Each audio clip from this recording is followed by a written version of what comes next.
नमस्कार दोस्तों, चलिए जानते हैं बिहार के हर जिले हर गांव की छोटी बड़ी खबरों को सिर्फ 10 मिनट में। वीडियो पसंद आए तो वीडियो को एक लाइक, चैनल को सब्सक्राइब जरूर करें और आप ये वीडियो कहां से देख रहे हैं हमें कमेंट में जरूर बताएं। बिहार में 5 लाख करोड़ के औद्योगिक निवेश का लक्ष्य। सीएम सम्राट चौधरी का दावा, राजगीर मुंगेर में बनेगा डिफेंस कॉरिडोर। हर जिले में एयर कनेक्टिविटी की तैयारी। पटना के निजी होटल में आयोजित मीडिया संवाद कार्यक्रम आयोजित किया गया। इसमें बिहार के मुख्यमंत्री सम्राट चौधरी ने प्रधानमंत्री नरेंद्र मोदी के नेतृत्व में केंद्र सरकार के 12 वर्ष पूरे होने के अवसर पर देश और बिहार में हुए विकास कार्यों की चर्चा की। इस दौरान उन्होंने केंद्र और राज्य सरकार की उपलब्धियों के साथ साथ बिहार के लिए भविष्य की योजनाओं का भी विस्तृत खाका प्रस्तुत किया। बिहार में मानसून की एंट्री। आंधी बारिश का अलर्ट। 24 घंटे में 10 डिग्री सेल्सियस तक गिरा पारा। बिजली गिरने से 10 लोगों की मौत। बिहार में मानसून की एंट्री हो गई है।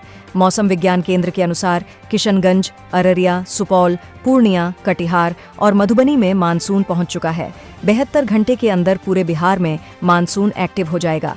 आज यानी शनिवार को पूरे राज्य में आंधी बारिश को लेकर अलर्ट जारी किया है। इसमें पटना, गया समेत 18 जिलों में ऑरेंज और सीतामढ़ी, दरभंगा समेत 20 जिलों में येलो अलर्ट है। निशांत कॉलेज से भागे इसलिए इंजीनियर नहीं बन पाए। कंगन विवाद पर आरजेडी एमएलसी बोले, राबड़ी हीरा नहीं पहनती। राबड़ी ने छोटू छलिया को दिए थे कंगन। कंगन विवाद पर राबड़ी के मुंह बोले भाई और आरजेडी एमएलसी सुनील सिंह ने बड़ा बयान दिया है। उन्होंने कहा कि राबड़ी कभी डायमंड ज्वेलरी नहीं पहनती हैं। हर चकमने वाली चीज हीरा नहीं होती है। गुरुवार को लालू यादव के जन्मदिन पर राबड़ी ने सिंगर छोटू छलिया को अपने कंगन गिफ्ट में दिए थे। सिंगर ने बताया था कि ये कंगन हीरे के हैं। इसके बाद जेडीयू ने मामले की ईडी से जांच करवाने की मांग की थी। खान सर के गार्ड्स की जमानत याचिका खारिज। रोशन आनंद की बेल पर फंसा पेंच। सुनवाई टली। अब सोमवार को आएगा फैसला। पटना सिविल कोर्ट में खान के बॉडीगार्ड्स और ज्ञान बिंदु के रोशन आनंद की जमानत याचिका पर आज सुनवाई हुई। खान के दोनों बॉडीगार्ड्स की जमानत पर मजिस्ट्रेट फर्स्ट क्लास अनुराग वर्मा के कोर्ट ने बेल रिजेक्ट कर दी है। इससे पहले कहा गया कि खान के वकील की तबीयत खराब है, सोमवार को आएगा। कोर्ट में खान के गार्ड्स के वकील की ओर से दलील दी गई कि आत्मरक्षा में गोली चलाई गई थी, जिसे कोर्ट ने नहीं माना है। कोर्ट ने कहा कि आप दोनों ने फायरिंग की थी, इसलिए बेल रिजेक्ट की जाती है। तेज गेंदबाज आकाशदीप करेंगे नई पारी की शुरुआत। 24 जून को अक्षता संग लेंगे 7 फेरे। खेल मंत्री श्रेयसी सिंह से मुलाकात कर दिया निमंत्रण। भारतीय क्रिकेट टीम के तेज गेंदबाज आकाशदीप जल्द ही शादी के बंधन में बंधने वाले हैं। आकाशदीप 24 जून को वाराणसी में शादी करेंगे। वे अपने ही जिले के डेहरी ऑन सोन स्थित मानिकपुर गांव की अक्षता के साथ 7 फेरे लेंगे। 21 जून को तिलक, 22 जून को मेहंदी और 23 जून को हल्दी की रस्म होगी। विवाह समारोह से जुड़े शादी के सारे रस्म आकाशदीप के पैतृक गांव बड्डी में ही संपन्न की जाएंगी। गांव में शादी को लेकर उत्सव जैसा माहौल बनने लगा है। मंत्री अशोक चौधरी ने पूर्व पीए के खिलाफ कराया एफआईआर। एक्स अकाउंट से छेड़छाड़, एक्सेस देने के बदले पैसे मांगने का लगाया आरोप। बिहार सरकार के खाद्य एवं उपभोक्ता मंत्री अशोक चौधरी ने अपने पूर्व निजी सहायक के खिलाफ पटना साइबर थाने में शिकायत दर्ज कराई है। मंत्री ने आरोप लगाया है कि उनके सोशल मीडिया प्लेटफॉर्म एक्स, पूर्व ट्विटर अकाउंट का एक्सेस अब भी पूर्व पीए निशांत केतु झा के पास है, जबकि वह नौकरी छोड़ चुके हैं। दिल्ली में बिहार के भविष्य की रूपरेखा तय। सम्राट चौधरी ने केंद्र के सामने रखा विकास का मास्टर प्लान। केंद्र से मांगा 18,000 करोड़ का सहयोग। बिहार के मुख्यमंत्री सम्राट चौधरी के 2 दिवसीय दिल्ली दौरे को राज्य के विकास की भविष्य की योजनाओं के लिहाज से महत्वपूर्ण माना जा रहा है।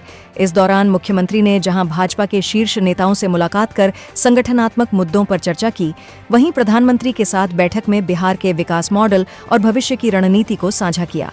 इस दौरे की सबसे अहम बैठक नीति आयोग की शासी परिषद की रही। बैठक में सीएम सम्राट चौधरी ने विकसित भारत 2047 के लक्ष्य में बिहार की भूमिका को रेखांकित करते हुए राज्य के विकास का ब्लूप्रिंट पेश किया। मुख्यमंत्री ने कहा कि बिहार अब केवल योजनाओं का लाभ लेने वाला राज्य नहीं है, बल्कि देश की आर्थिक प्रगति में एक मजबूत इंजन की भूमिका निभाने की दिशा में आगे बढ़ रहा है। पटना में 468 करोड़ की संपत्ति। तेजस्वी बिहार को कहते दिवालिया एमएलसी नीरज कुमार बोले, वीवीआईपी ने टॉयलेट पर भी फैलाया भ्रम, उनको माफी मांगनी चाहिए। जेडीयू एमएलसी नीरज कुमार ने शुक्रवार को पार्टी कार्यालय में आयोजित प्रेस कॉन्फ्रेंस में नेता प्रतिपक्ष तेजस्वी यादव पर तीखा हमला बोला। उन्होंने कहा कि जिस परिवार के पास सिर्फ पटना में 468 करोड़ रुपए से अधिक की संपत्ति है, वह बिहार को दिवालिया बताने का भ्रम फैला रहा है। नीरज कुमार ने दावा किया कि वर्तमान बाजार मूल्य के अनुसार यह संपत्ति और अधिक हो सकती है। उन्होंने कहा कि लालू यादव के जन्मदिन पर उनके अच्छे स्वास्थ्य की कामना है, लेकिन उसी दिन तेजस्वी यादव ने तथ्यों के विपरीत बयान देकर जनता को गुमराह करने का प्रयास किया। इटाढ़ी रेलवे फाटक खोलने की मांग पर कांग्रेस का विरोध, बक्सर में डीएम को सौंपा मेमोरेंडम, आंदोलन तेज करने की चेतावनी दी। बक्सर में बंद पड़े इटाढ़ी रेलवे फाटक को दोबारा चालू कराने की मांग को लेकर शुक्रवार को कांग्रेस की जिला इकाई ने विरोध प्रदर्शन किया। जिला कांग्रेस कमेटी के नेतृत्व में ज्योति चौक से समाहरणालय तक पैदल मार्च निकाला गया और जिलाधिकारी को ज्ञापन सौंपा गया। इसमें रेलवे फाटक को जल्द खोलने की मांग की गई। कार की सीट के नीचे मिला ऐसा खुफिया केबिन, बिहार पुलिस भी रह गई दंग। पटना से नेपाल जा रही ड्रग्स की बड़ी खेप जब्त। बिहार में नशीली दवाओं की अंतर्राष्ट्रीय तस्करी के एक बहुत बड़े रैकेट का पर्दाफाश हुआ है।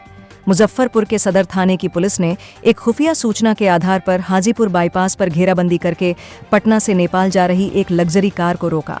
जब पुलिस ने कार की गहन तलाशी ली तो उसमें बने एक खुफिया तहखाने से भारी मात्रा में 3 अलग-अलग किस्मों के नशीले इंजेक्शन बरामद हुए, जिनकी कुल संख्या 6300 वायल है। पुलिस ने मौके से ही कार सवार 4 शातिर तस्करों को गिरफ्तार कर लिया है। बिहार में बड़ा हादसा, ट्रक कार की टक्कर में 3 थानेदार सहित 4 लोगों की मौत। बिहार के बेगूसराय जिले से एक बेहद दर्दनाक सड़क दुर्घटना की खबर सामने आई है। साहेबपुर कमाल थाना क्षेत्र के बखड्डा गांव के समीप नेशनल हाईवे NH-31 पर गुरुवार की देर रात करीब 12:30 बजे एक तेज रफ्तार कार ने सड़क किनारे खड़े एक ट्रक में पीछे से जोरदार टक्कर मार दी। ये भयानक हादसा उस वक्त हुआ जब मधेपुरा जिले के 3 थाना प्रभारी SHO राजधानी पटना से 1 दिवसीय सरकारी प्रशिक्षण लेकर एक ही निजी कार पर सवार होकर वापस लौट रहे थे। टक्कर इतनी जबरदस्त थी कि कार के परखच्चे उड़ गए और कार में सवार तीनों दारोगा व उनके निजी चालक समेत कुल 4 लोगों की मौत हो गई। इस भीषण हादसे के बाद से ही पुलिस महकमे में खलबली मच गई है और 4 अलग-अलग जिलों के 4 परिवारों में कोहराम मच गया है। बिहार में पंचायत चुनाव को लेकर बड़ा फैसला, पहली बार सभी पदों पर EVM से होगी वोटिंग। जानें कब आएगा गजट। बिहार में त्रिस्तरीय पंचायत चुनाव 2026 को लेकर राज्य निर्वाचन आयोग और प्रशासनिक अमले ने अपनी तैयारियां बेहद तेज कर दी हैं। पूरे सूबे में इस समय प्रशासनिक स्तर पर सीटों के नए सिरे से आरक्षण और परिसीमन को लेकर कड़ा मंथन और जमीनी कवायद तेजी से चल रही है। इस चुनाव को लेकर सबसे बड़ा अपडेट यह है कि बिहार में पहली बार पंचायती राज चुनाव के सभी पदों पर इलेक्ट्रॉनिक वोटिंग मशीन यानी EVM के जरिए मतदान कराया जाएगा।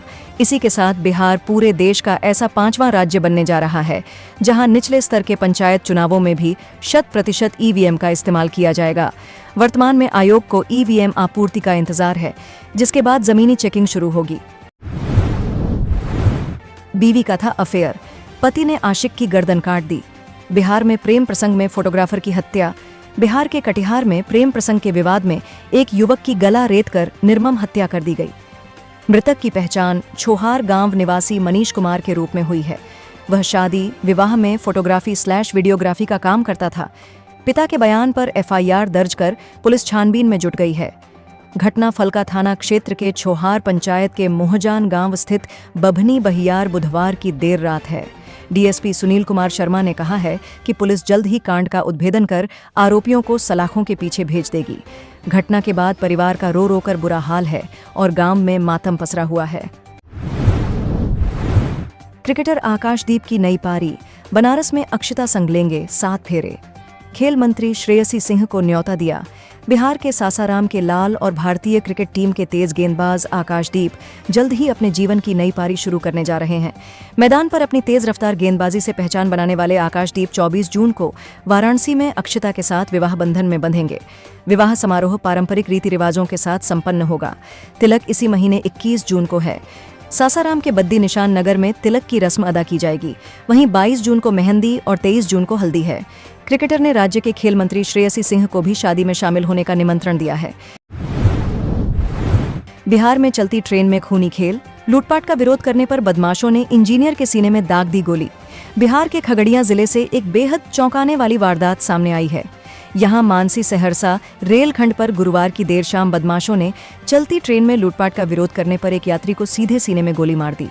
यह खौफनाक घटना अमृतसर से नरपतगंज जा रही एक 4604 डाउन जनसाधारण एक्सप्रेस ट्रेन में हुई। मानसी रेलवे स्टेशन से ट्रेन खुलने के बाद और बदलाघाट रेलवे स्टेशन पहुंचने से ठीक पहले बदमाशों ने इस वारदात को अंजाम दिया। गोलीबारी की इस घटना से पूरी ट्रेन में अफरा तफरी और दहशत का माहौल बन गया। घायल यात्री को बेहद गंभीर हालत में खगड़िया सदर अस्पताल में भर्ती कराया गया, जहां से प्राथमिक उपचार के बाद डॉक्टरों ने उसे बेहतर इलाज के लिए तुरंत रेफर कर दिया है। डिप्टी सीएम विजेंद्र यादव को फोन पर धमकी, ओटीपी नहीं देने पर बदसलूकी। पटना में एफआईआर दर्ज, बिहार के डिप्टी सीएम विजेंद्र यादव को धमकी दी गई है। उन्हें फोन करके धमकाया गया। इस मामले में पटना साइबर थाने में केस दर्ज कराया गया है। पुलिस उस मोबाइल नंबर का पता लगा रही है जिससे जदयू नेता को फोन किया गया था। पार्सल बुकिंग के नाम पर उन्हें कॉल किया गया। उप मुख्यमंत्री ने फोन काट दिया तो दोबारा कॉल करके उनके साथ बुरा बर्ताव किया गया। पुलिस गंभीरता के साथ छानबीन में जुट गई है। घटना 5 जून की बताई जा रही है। विधायक, आईएएस, गैंगरेप, ऐसे खुली थी टेंडर घोटाले की पोल। ऋषुश्री का नाम तभी सामने आया था। बिहार में टेंडर घोटाले की पोल करीब 3 साल पहले यानी 2023 में पटना के रूपसपुर थाने में दर्ज एक कांड 18/2023 से खुली। इस प्राथमिकी में शिकायतकर्ता महिला ने पूर्व विधायक और एक आईएएस अधिकारी पर सामूहिक दुष्कर्म का आरोप लगाया था। एफआईआर में शामिल पहली बार ठेकेदार ऋषुश्री का नाम आया, जिसने सरकारी ठेकों में अधिकारी को कई माध्यम से कमीशन दिए।